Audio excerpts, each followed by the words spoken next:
Beyond the Gates spoilers full Tuesday, January 13th, 2026. At Fairmont Crest, the coming week marks a turning point where emotional pressure, unspoken resentment, and fear of the unknown begin to reshape every relationship. As new information comes to light and loyalties are tested, the sense of stability that once defined the Dupree family and their inner circle begins to fracture. Within the carefully controlled environment of this elite-gated community, personal crises no longer remain private, and every revelation sends shockwaves through lives that are already stretched to their breaking point in Beyond the Gates. The growing tension between Ted Richardson and Shanice Johnson reflects a relationship that has quietly deteriorated under the weight of unresolved expectations and emotional imbalance. What once appeared to be mutual respect has slowly transformed into guarded conversations, withheld truths, and a lingering sense that neither truly understands the other anymore.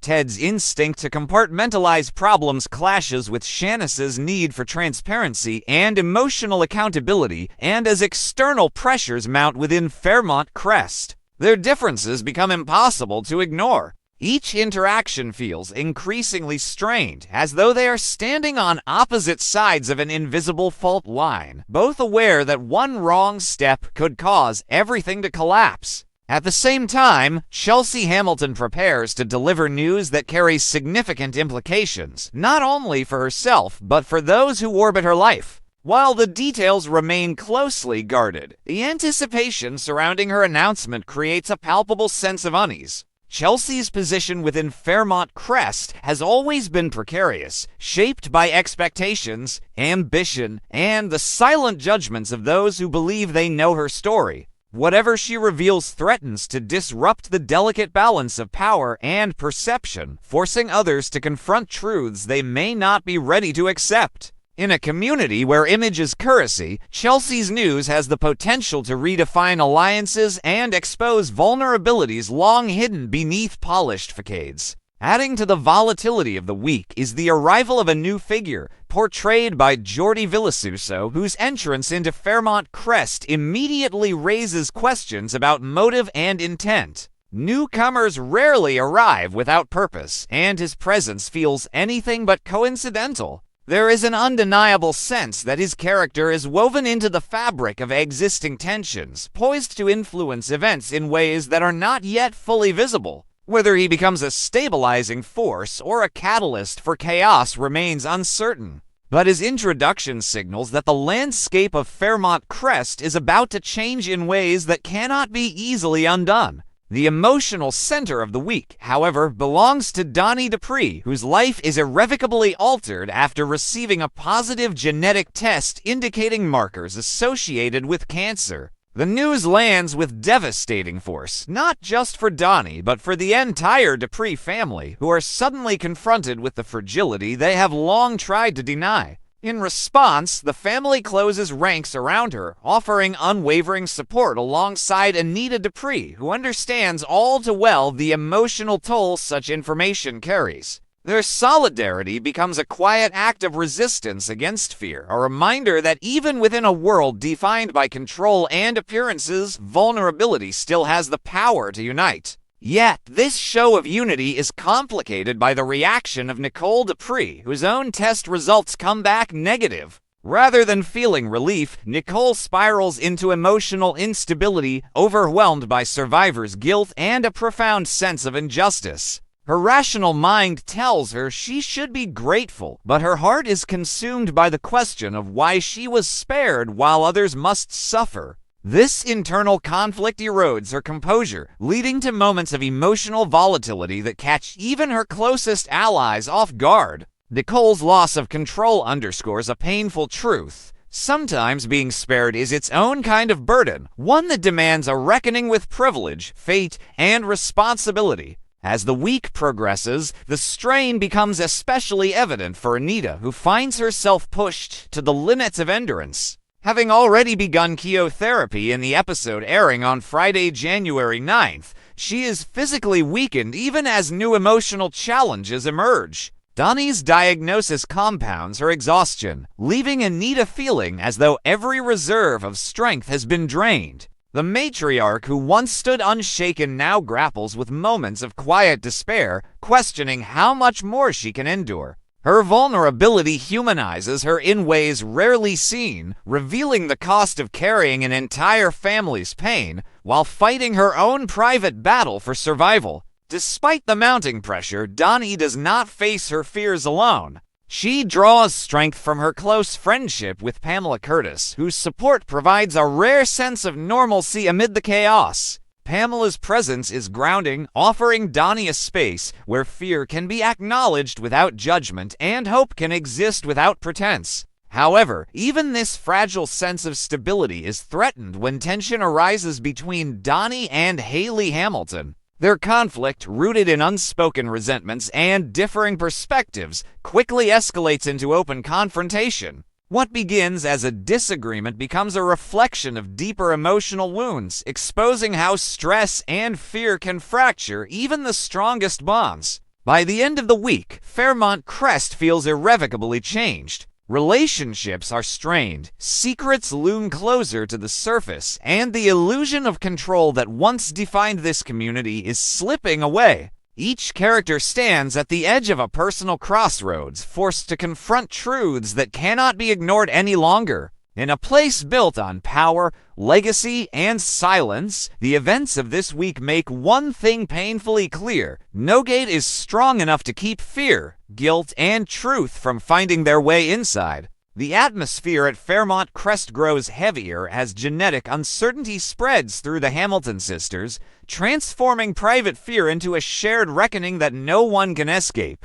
With Donnie and Anita already confronting life-altering diagnoses, the focus now shifts to Naomi Hawthorne and Chelsea Hamilton, both of whom undergo blood testing to determine whether they, too, carry the same genetic markers. The act itself is quiet, clinical, almost deceptively calm, yet the emotional weight behind it is crushing. For the Hamilton sisters, the waiting becomes its own form of torture, as every passing hour forces them to imagine futures they are not ready to face. The tests are not merely medical procedures.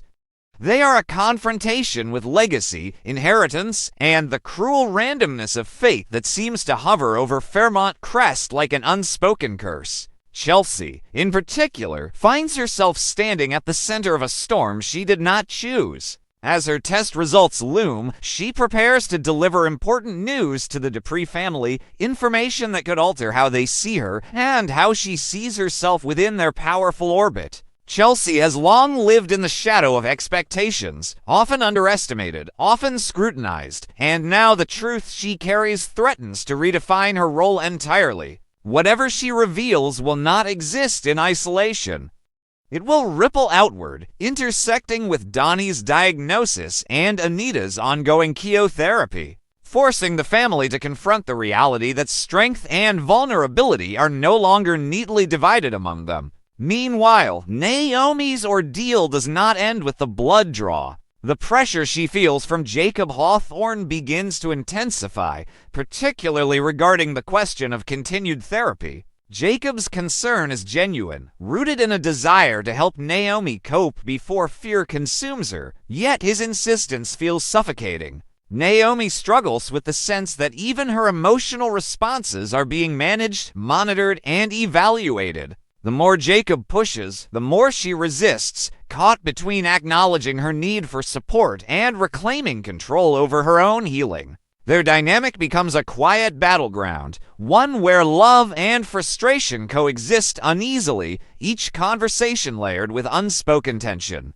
Elsewhere at Fairmont Crest, compassion finds an outlet through Vanessa McBride, who steps in to support a friend in distress. Vanessa's role may seem understated compared to the sweeping medical drama unfolding around her, but her presence carries significance. In a community where appearances often override empathy, her willingness to stand beside someone at their lowest reveals a different kind of strength. She becomes a reminder that survival at Fairmont Crest is not always about power or influence, but about showing up when someone else can no longer stand alone. As emotional intensity builds, new energy enters the community with the arrival of Jordi Villasuso, whose character makes his debut as a laboratory technician in the episode airing Tuesday, January 13th. Though his role initially appears technical and procedural, his presence subtly alters the rhythm of events. He is positioned at the intersection of science and fate, the one who handles samples that carry life-changing truths.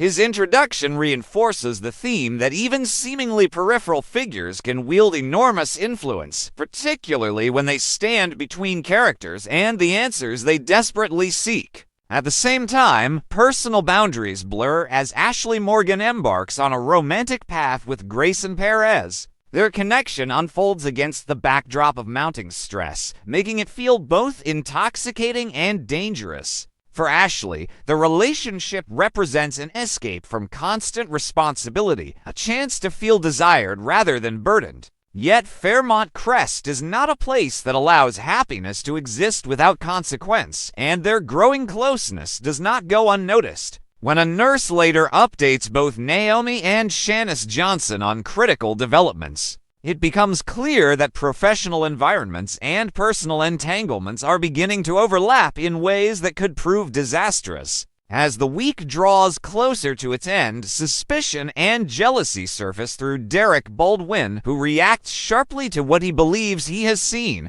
Whether he actually witnesses Ashley and Grayson together or simply interprets fragments of truth through the lens of insecurity remains unclear, but his dissatisfaction is unmistakable. Derek's reaction signals that emotional fractures are spreading beyond the immediate circle of medical crisis, touching relationships that were already fragile beneath the surface. The most combustible development, however, arrives with the renewed intimacy between Shanice and Ted Richardson in the episode airing Friday, January 12th. Their decision to come together feels less like passion and more like surrender, an attempt to silence unresolved tension through closeness. Rather than resolving their issues, the moment complicates them, binding Shanice and Ted in a way that leaves both vulnerable to regret.